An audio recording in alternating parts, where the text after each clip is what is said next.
लखन जी ने यहां गोमती के तट पर बैठकर चिंतन किया।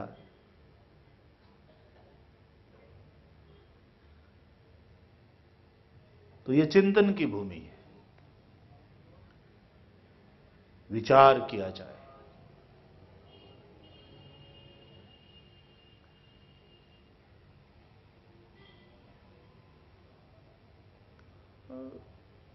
अभी बताया था यहां से पूज्य महापुरुष ने, कथा सुनते तो हैं लेकिन नशा कहां, पीते हैं लेकिन चढ़ती नहीं है। पीते रहते हैं लेकिन चढ़ती नहीं, वो किक आती नहीं। किक बोलते हैं ना उसको, किक आती नहीं, चढ़ती नहीं।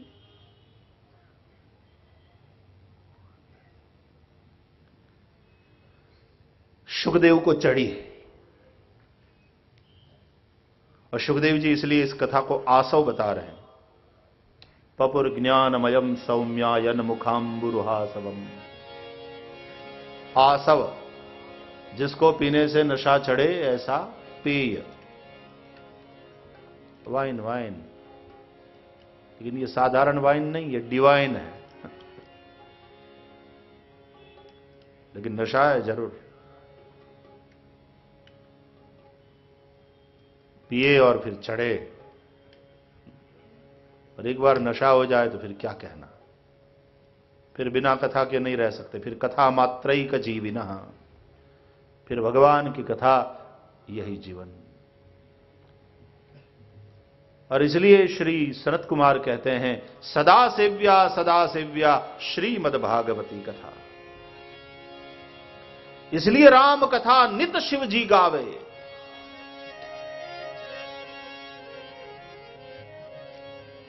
बिना कथा के नहीं रह सकते।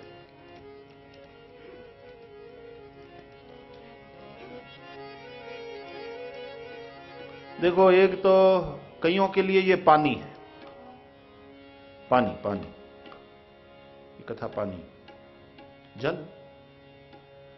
क्यों? क्योंकि ये कथा गंगा है, गंगा जल। पूछे रघुपति कथा प्रसंगा, सकल लोक जग पावनी गंगा। तो सकल संसार को पवित्र करने वाली यह गंगा है। तो गंगा का पानी बड़ा पवित्र, बड़ा शीतल, निर्मल, मधुर, लेकिन है ये जल। तो इससे क्या होता है? तुम्हें जीवन मिलता है, तुम्हारी प्यास परितृप्ति में बदलती है। लेकिन एक बार पी लिया तो फिर क्या कभी प्यास नहीं लगेगी ना? 4 घंटे के बाद फिर कहोगे भैया थोड़ा जल पिलाना।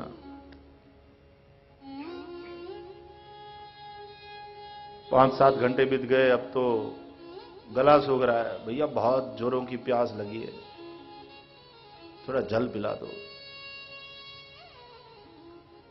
और जैसे ही पानी का गिलास हाथ में आया, गट गट गट गट गट पी लिया। वो अगला पूछता है कि और लाऊंगी? प्लीज एक गिलास और, बहुत जोरों की प्यास लग रही है।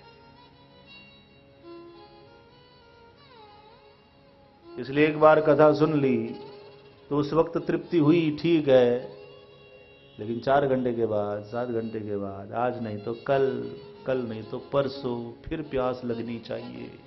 और इसलिए शौनकादि ऋषि मुनि कह रहे हैं, नैमिषारण्य में गोमती के तट पर बैठे हुए, गोमती के तट पर बैठे हुए कह रहे हैं, वयंतु न वितृप्याम उत्तम श्लोक विक्रमे यच्छृण्वताम रसज्ञानाम स्वादु स्वादु पदे पदे।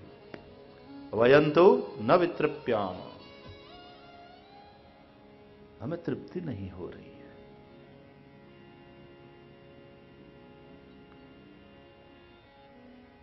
तो कईयों के लिए ये कथा गंगा का जल है, निर्मल है, शीतल है, मधुर है, बड़ा पवित्र है।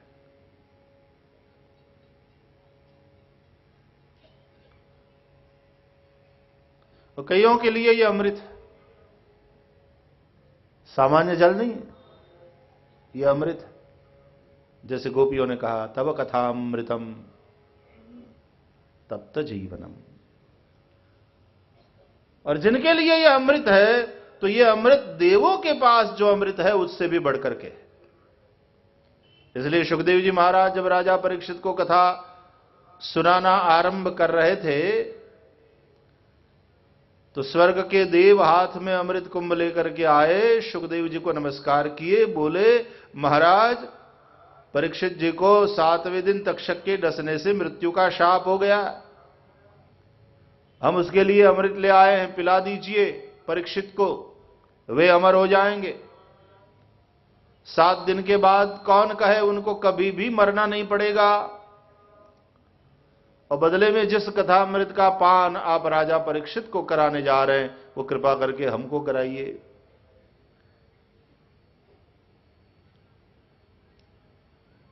राज्ञां सुधां प्रयच्छस्व गृहीत्वैव सुधामिमाम् एवं विनिमये जाते राज्ञा सुधा प्रपीयताम् प्रपास्यामो वयं सर्वे श्रीमद्भागवतामृतम्।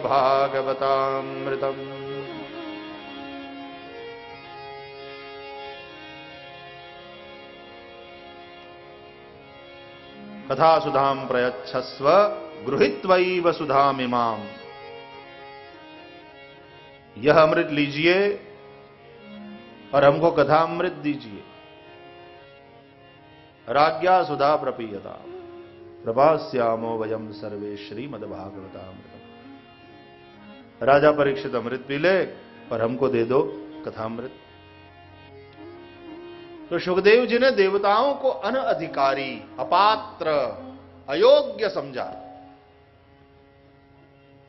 कि तुम लोग अमृत के बदले में कथामृत खरीदने आए हो, इसकी कीमत लगा रहे हो। भैया बाजार में बैठे, कोई बाजार में कोई अपनी चीज को बेचने के लिए बैठा हो और फिर आप पूछो कि भैया सेव कौन भाव दिया, क्या कीमत है, तब ठीक है। हम कोई बाजार में बैठे हुए व्यापारी है क्या? किसी भी का अच्छा बढ़िया वाला कोठी देख लिया और अंदर घुस गए, क्यों भैया बेचना है? बाहर निकल तू, तेरी भली हो, किसको पूछ के आया अंदर? ये कोई दुकान लगाई है क्या?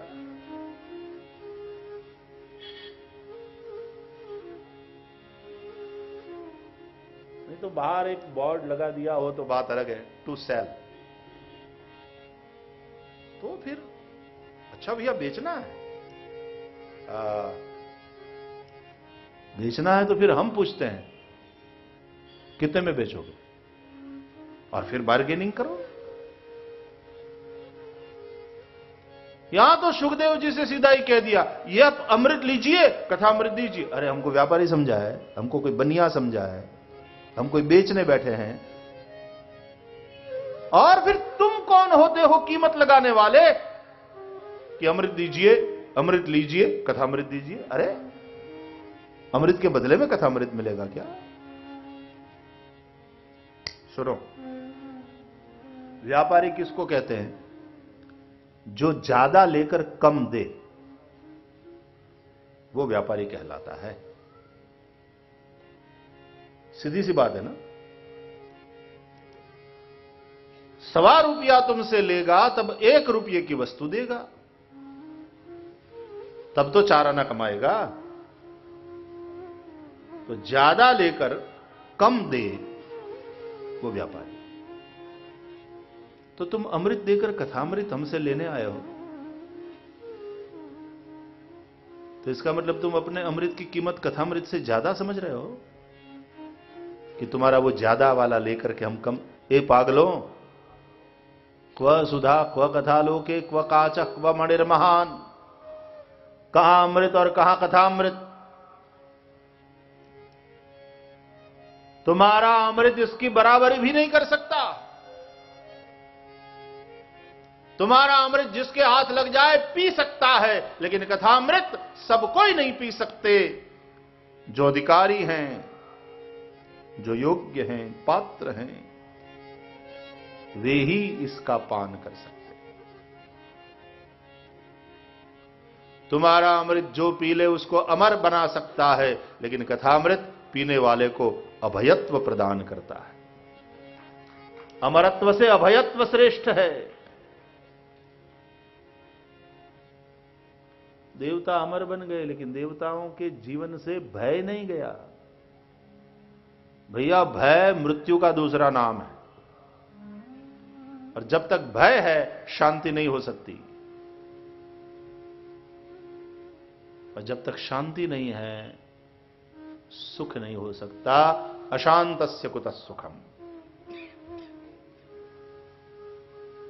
देवता बड़े दुखी है, स्वर्ग में रहते हैं तब भी, और बाद में फिर कभी कभी स्वर्ग सुख से भी वंचित हो जाते हैं। मारे मारे फिरते हैं, बेचारे मर तो सकते नहीं, तो मारे मारे फिरते हैं। इसलिए भक्ति मार्ग तो यह कहता है कि तुम्हें स्वर्ग सुख की भी लालच नहीं करना चाहिए, क्योंकि स्वर्ग सुख भी शाश्वत नहीं है। गीता में भी भगवान ने कहा, तेतम भुक्त्वा स्वर्गलोकम विशालम क्षिणे पुण्ये मर्त्यलोकम विशन्ति। स्वर्ग में अपने पुण्य का फल सुख भोग कर जब पुण्य क्षीण हो जाते हैं तो फिर से आना पड़ता है पृथ्वी में।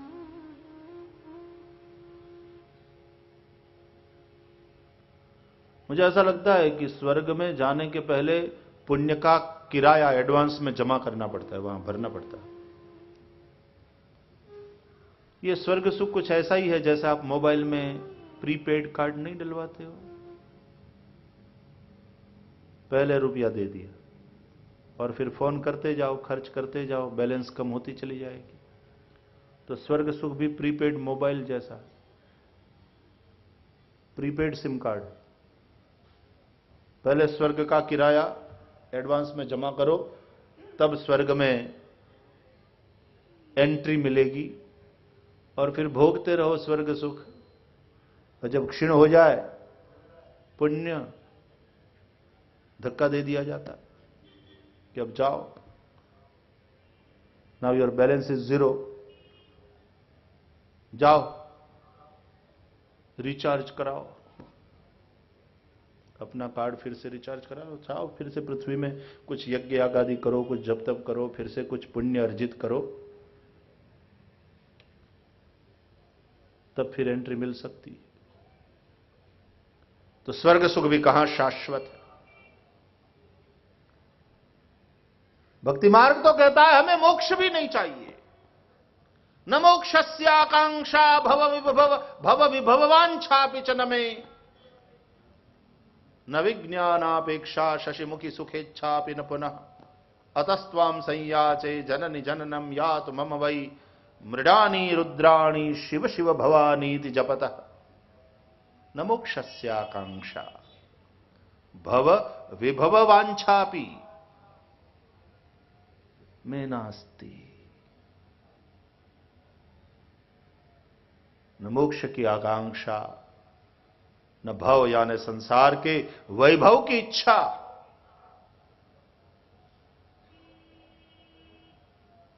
बस हम तो ये पीते रहें, रहना यही है पृथ्वी पर। याद किया गया था ना कि हनुमान जी भी नहीं गए, राम जी के साथ नहीं गए। क्यों? बोले साकेत में फिर प्रभु आपकी कथा मिलेगी क्या? आपकी कथा होगी वहां? राम जी बोले हम होंगे ना। बोले आप तो कहां नहीं हैं, आपके होने का जहां तक सवाल है, आप तो कहां नहीं हैं। हम ये पूछ रहे हैं क्या आपकी कथा वहां होगी? बोले वो तो केवल यही पृथ्वी पर ही होती है। भागवत के महात्म्य में भी शुकदेव जी ने कह दिया, स्वर्गे सत्ये च कैलासे वैकुंठे नास्त्ययम् रसः, अतः पिबन्तु सद्भाग्या मा मुंचत करहिचित्। न स्वर्गलोक में, न सत्यलोक में, न वैकुंठ में, कहीं भी यह रस नहीं है। स्वर्ग के देवताओं के पास सुधा है, लेकिन कथा सुधा देवों के पास भी नहीं है। वो तो वसुधा पर ही है, पृथ्वी पर ही है। तो देवताओं को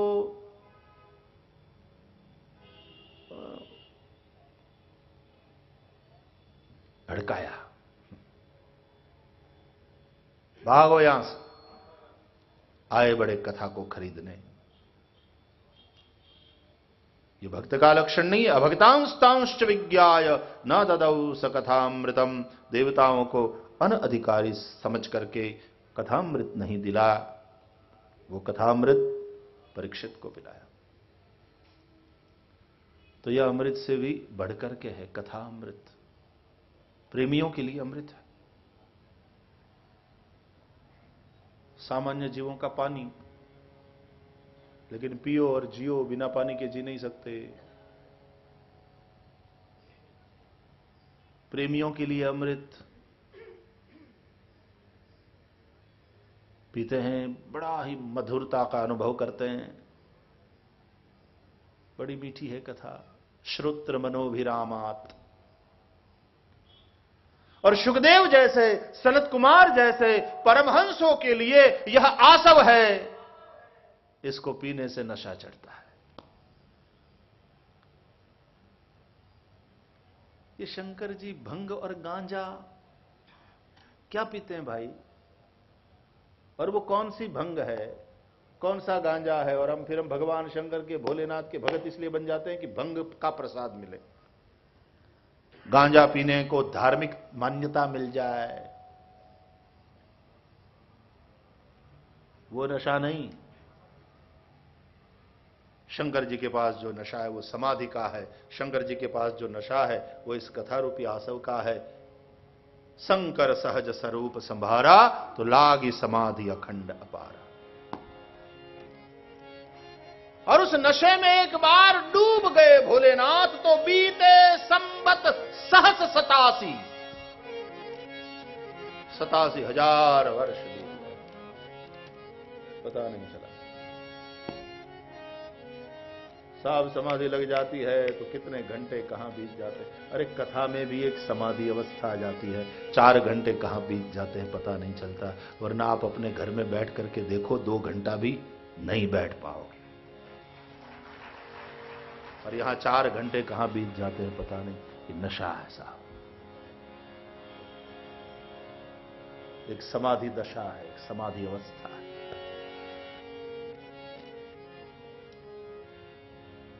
तो सुखदेव, सनत कुमार, शंकर जी जैसे परमहंसों के लिए यह कथा आसव है, जिसका नशा चढ़ता है। और वे परमहंस उस नशे में खोए रहते हैं। तो भाग्यशाली हो भैया, ये वही गोमती है जिसके पावन तट पर श्री सुत जी ने शौनकादिक ऋषियों को, 88,000 ऋषियों को यह कथा सुनाया। और उस संवाद की ये गोमती साक्षी है। नैमिषारण्य की पावन भूमि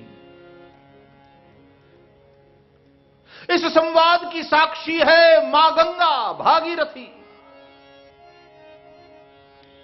सुखदेव और राजा परीक्षित के संवाद को गंगा ने सुना है और कल कल निनाद करती हुई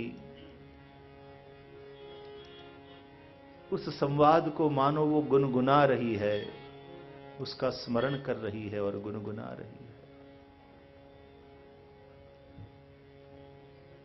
धन्य है वो सरस्वती जिसके तट पर बैठकर भगवान वेदव्यास ने यह ग्रंथ लिखा है। ब्रह्मनद्याम सरस्वत्याम आश्रमः पश्चिमे तटे शम्याप्रास इति प्रोक्त ऋषीणाम सत्रवर्धनः।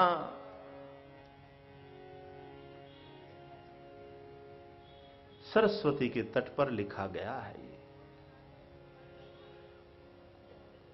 और धन्या है श्री यमुना जिसके तट पर खेले हैं कृष्ण। गाय चराए हैं श्री वृंदावन में, नित पानी पिलाने ले आते थे श्री जमुना जी के तट पर।